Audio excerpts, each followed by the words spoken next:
बिस्मिल्लाहिर्रहमानिर्रहीम। नाज़रीन इकराम, जब इंसान की मौत हो जाती है और फरिश्ते उसकी रूह को निकाल लेते हैं, उसके बाद से उसकी बरज़ख़ी ज़िंदगी की शुरुआत हो जाती है।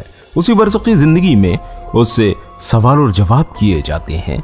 अगर वो नेक होता है तो उन सवालों का जवाब आसानी से दे देता है, लेकिन अगर वो नेक नहीं है, काफिर और फाजिर है, तो उन सवालों का जवाब नहीं दे पाता। उसके बाद से उसके ऊपर कब्र का अजाब मुसल्लत कर दिया जाता है। इस इंफॉर्मेटिव वीडियो में हम आपको उसी कब्र के अजाब के बारे में बहुत सी अहम बातें बताएंगे। आपसे गुजारिश करेंगे कि बात को पूरा समझने के लिए इस वीडियो को आखिर तक देखिएगा, और अपने नए आने वाले साथियों से ये भी गुजारिश करेंगे कि अगर अभी तक आपने हमारे इस चैनल आदिल वॉइस को सब्सक्राइब नहीं किया है तो सब्सक्राइब करते हुए नोटिफिकेशन बेल पे क्लिक जरूर कर लीजिएगा, जिससे आपको हमारी तमाम वीडियोस की नोटिफिकेशन बाकायदगी के साथ हासिल होती रहे। हजरत बरा बिन आजिब रजी अल्लाह तआला अन्हु की एक रिवायत में है कि अल्लाह के रसूल सल्लल्लाहु अलैहि वसल्लम ने इरशाद फरमाया कि जब काफिर जवाब देता है कि हाय हाय मुझे पता नहीं, तो आसमान से आवाज देने वाला आवाज देता है कि इसने झूठ कहा, इसके नीचे आग बिछा दो और इसे आग का पहनावा पहना दो और इसके लिए दोज़ख का एक दरवाजा खोल दो।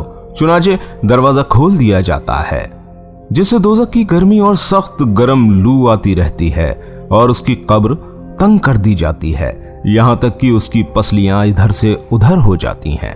फिर उसके अजाब देने के लिए एक अजाब देने वाला मुकर्रर कर दिया जाता है, जो अंधा और बहरा होता है। उसके पास लोहे का गज होता है, जिसकी हकीकत यह है कि अगर वो पहाड़ पर मार दिया जाए तो पहाड़ जरूर मिट्टी हो जाए। फिर इरशाद फरमाया, उस गज को एक बार मारता है तो उसकी आवाज को इंसान और जिन्नात के अलावा मशरिक और मगरिब के दरमियान की सारी मखलूक सुनती है। एक बार मारने से वो मिट्टी हो जाता है, फिर रूह लौटा दी जाती है। नाज़रीन इकराम, बुखारी और मुस्लिम की एक रिवायत में है कि इस गज के मारे जाने से वो जोर जोर से चीखता है कि इंसान और जिन्नात के सिवा उसके करीब की हर चीज उसकी चीख और पुकार सुनती है। दोस्तों, यहाँ पर एक सवाल पैदा होता है कि इंसानों और जिन्नातों को मैयत के मरने और उसके चीखने की आवाज क्यों सुनाई नहीं देती? तो इसका जवाब ये है कि इंसानों और जिन्नातों को बरज़ख की दुनिया से वास्ता पड़ता है।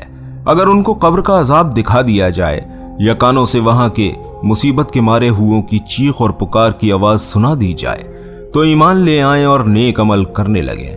हालांकि अल्लाह के यहाँ गैब पर ईमान मोतबर है कि सिर्फ रसूलुल्लाह सल्लल्लाहु अलैहि वसल्लम की बात सुनकर मान लें, चाहे समझ में आए या ना आए। बहरहाल आप सल्लल्लाहु अलैहि वसल्लम की बात को सही माने, इसी को ईमान फरमाया गया है। अल्लाह ताला ने इरशाद फरमाया है, बिलाशुबा जो लोग अपने रब से बिना देखे डरते हैं उनके लिए मग़फ़िरत है और बड़े अज्र हैं।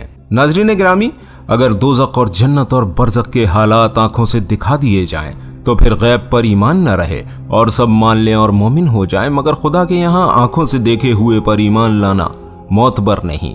इसी वजह से मरते वक्त ईमान लाने का एतबार नहीं है, क्योंकि उस वक्त अजाब के फरिश्ते नजर आ जाते हैं।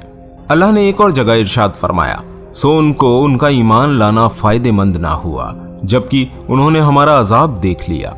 जब कयामत को उठ खड़े होंगे और फिर जन्नत और दोज़ख आंख से देख लेंगे तो सभी ईमान ले आएंगे और रसूलों की बातों की तस्दीक कर लेंगे, मगर उस वक्त का ईमान और तस्दीक मोतबर नहीं है। नाज़रीन गिरामी, इंसानों को कब्र के अजाब के न दिखाने और उसकी आवाज न सुनाने में ये मसलहत भी मालूम होती है कि इंसान इसको बर्दाश्त नहीं कर सकता।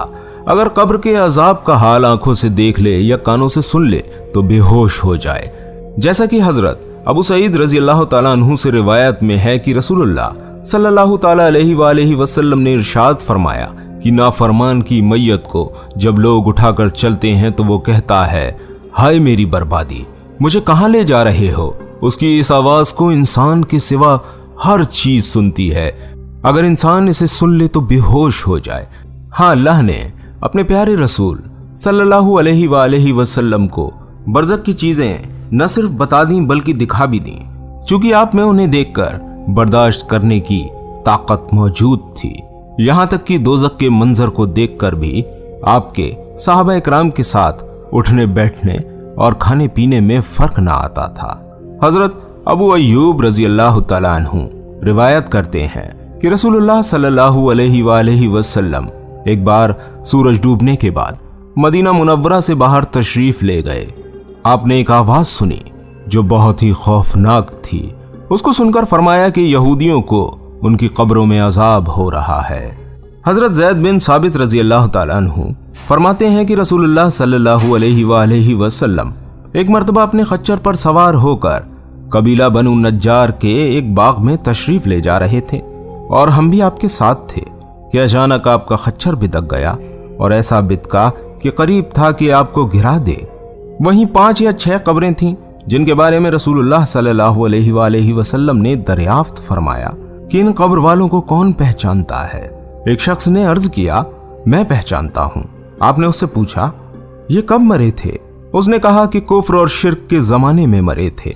आपने इरशाद फरमाया कि इंसान को कब्र में अजाब दिया जाता है, सो अगर मुझे डर ना होता कि तुम आपस में दफन करना छोड़ दोगे तो अल्लाह से जरूर दुआ करता कि तुमको भी इस कब्र के अजाब का कुछ हिस्सा सुना दे जिसे मैं सुन रहा हूँ।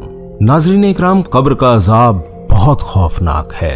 ये घाटी सबके साथ पेश आनी है। कब्र में सबको जाना है। हमें ये जो छोटी सी जिंदगी मिली है, हम इस जिंदगी को अगर आवारागर्दियों में और फिजूल वक्त बर्बाद करने में गुजार देंगे तो यकीनन आखिरत में परेशानी के हकदार होंगे। लेकिन किसी समझदार इंसान की तरह अगर हम अल्लाह और उसके रसूल के बताए हुए तरीकों पर जिंदगी गुजार कर इस दुनिया से रुखसत हो जाएंगे तो यकीनन आखिरत की मंजिल जो बहुत ही कठिन और बहुत ही मुश्किल है उसको आसानी से पार कर लेंगे। नाज़रीन इकराम, इसी दुआ के साथ अपनी इस वीडियो का इख्तिताम करते हैं कि अल्लाह ताला हमें दुनिया और आखिरत में तमाम कामयाबियां अता फरमाए और अल्लाह ताला हमारा नाम अपने नेकोकारों की फहरिस्त में लिख ले। उम्मीद करते हैं वीडियो आपको पसंद आ गई होगी। वीडियो अगर आपको पसंद आ गई हो तो इसे लाइक करते हुए अपने तमाम दोस्तों तक सदका जारिया समझते हुए लाजिम शेयर कर दीजिएगा। मिलते हैं आपसे फिर किसी प्यारी सी वीडियो में, तब तक दीजिए मुझे इजाजत। अस्सलामु अलैकुम व रहमतुल्लाहि व बरकातुहू।